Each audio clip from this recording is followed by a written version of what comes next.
The wicked 2017 hurricane season is set to deliver its next two punishing blows from Hurricanes Maria and Jose. In both the Caribbean and along the Atlantic coast of the northeast United States, conditions are set to deteriorate rapidly through Wednesday as these storms arrive. Of the two storms, however, Maria is the much more serious hurricane.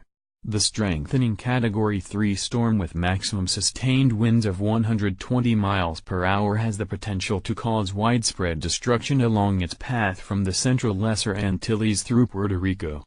Maria is likely to affect Puerto Rico as an extremely dangerous major hurricane, and a hurricane watch is in effect for that island, the National Hurricane Center said Monday. While Jose is capable of producing coastal flooding and pockets of damaging wind from Delaware to Massachusetts, its effects are most likely to resemble those of a strong nor'easter, rather than a devastating hurricane. Maria NASA This storm is rapidly intensifying, which is a troubling scenario for the islands it will sweep across. At 11 a.m. Monday, it was positioned 60 miles east of Martinique, plowing west-northwest at 10 miles per hour. The Hurricane Center predicts it will reach Category 4 intensity late Monday or early Tuesday and may peak in intensity Wednesday when it is nearing St. Croix and Puerto Rico.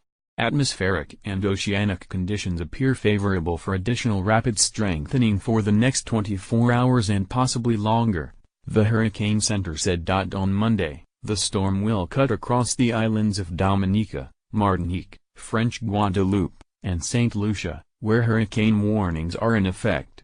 It will also come close to and affect St. Kitts, Nevis, and Montserrat, also under hurricane warnings, but perhaps positioned far enough north of the storm to miss its brunt. The worst part of the storm is also likely to pass a good deal south of beleaguered Barbuda and Antigua, reeling from Hurricane Irma, but they may still get brushed by some strong wind gusts and heavy showers. On Tuesday, Maria should mostly pass through a patch of the Caribbean free of islands before potentially closing in on St. Croix, now under a hurricane warning, late in the day or at night. This island was one of the few U.S. Virgin Islands that was spared Irma's wrath, but may well get hammered by Maria. The other U.S. Virgin Islands as well as the British Virgin Islands will also need to carefully monitor and prepare for Maria. While they may remain north of its most severe effects, they could easily face hurricane conditions by Thursday. The storm is likely to pass very close to or directly affect Puerto Rico from southeast to northwest.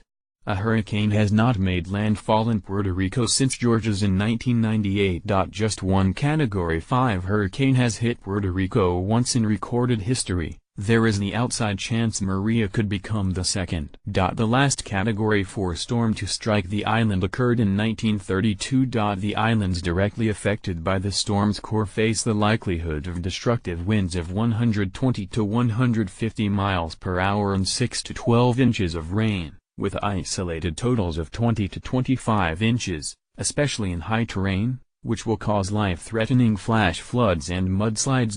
A devastating storm surge of at least 6 to 9 feet above normally dry ground is likely to target coastlines positioned just north-northeast of the storm center, which could include the south shores of St. Croix and southeast Puerto Rico. On Friday, the hurricane may come close to the Turks and Caicos and southeast Bahamas, which were ravaged by Irma. Beyond that point, Maria's path becomes more uncertain.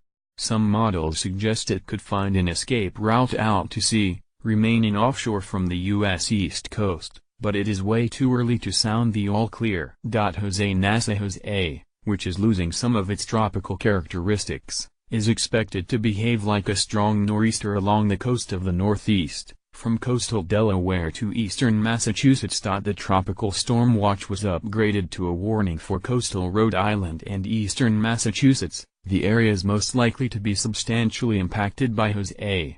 A tropical storm watch continues for areas to the south down to Fenwick, Delaware. The storm, positioned 265 miles east-southeast of Cape Hatteras, was headed north at 10 miles per hour at 11 a.m. Monday.